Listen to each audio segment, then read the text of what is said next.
过年了，我想跟大家聊聊一些不一样的话题。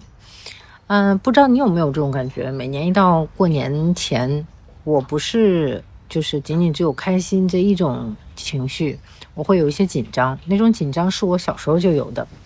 我对小时候春节的记忆，除了有穿新衣服、现的看电视、吃好吃的东西的那种开心，也夹杂着紧张。过年坐在各种饭桌上，我表面在吃饭，心里却一直在倒计时，因为我知道总会有那个时刻，大家开始举杯，一圈一圈的说着祝福的话，会轮到每一个人，而我一直在想，轮到我了，我该说点什么呢？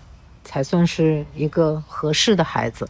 这种压力，他从那一张张饭桌开始，跟了我很多年。这几年其实我已经不回老家过年了。我们一家三口之前住在北京的时候，基本上都是在北京过年。一方面呢，是因为春节期间出行确实不太方便；另一方面我也并没有那么强烈的春节一定要合家团圆的愿望。更重要的是，我不太想回去，因为只要回去的话，该有的礼数它一个也不能少。比如说，你要给每一个亲戚朋友准备礼物。你要从初二开始就挨家挨户的去拜年走动，所以这些年我能躲就躲。家里的老人呢，对此谈不上支持，也谈不上反对，心里我觉得他们是会有一点点不愿意的。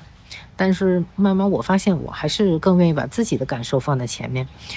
可即便如此，我每年还是有一件必须要完成的事儿，就是给每一个亲戚打电话拜年。可这些亲戚说实话，平时并不联系，也谈不上喜欢。电话拨出去之前，我已经开始有点不舒服了。拨出去之后，更像是在完成一个任务。那我就在想了，过年为什么会变成压力呢？后来我发现，真正让人焦虑的，它并不是春节本身，而是春节这一套被默认的一个社交义务，问候呀、寒暄呐、客套呀、比较啊、打听啊，在很多关系。其实很多关系在一年364天里它都是不存在的，却要在春节这一天被强行的唤醒。如果你来自离异家庭，这种感受其实也会有一点点不同。我自己的父母就是离异的，春节去谁家不去谁家本身就是它是一道需要衡量的题。选择这个会意味着那个可能会不高兴，选择那个呢，又像是忽略了这个。嘴上大家当然都会说没事儿没事儿，可那种压力对于子女来说，你自己是再清楚不过的。这更像是一场没有题目的站队测试。而在我老公那边呢，因为亲戚比较多，他家亲戚特别多，然后春节就往往意味着和大量的亲戚被迫的社交。那些你明明知道不会产生真实连接，却必须参与的场合，真的非常消耗人。我小时候被反复教育的一句话就是：你不可能只想着自己舒服，不顾别人的感受。这句话在当时是道德，也是标准答案。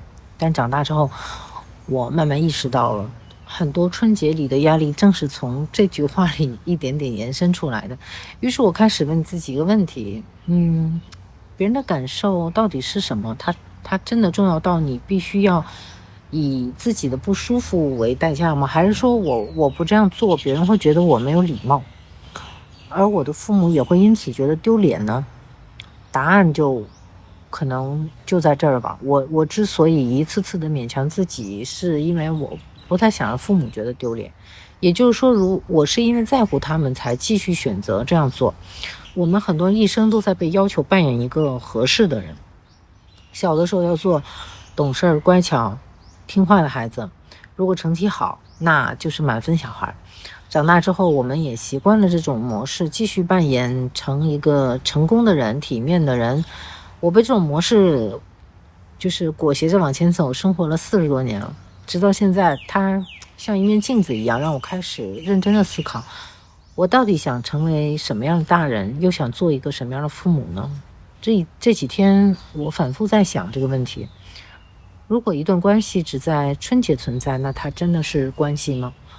如果一次问候只是为了不被指责，不被为了说不礼貌，那它还是关心吗？我发现也有越来越多像我这样的人开始选择认真对待自己的感受。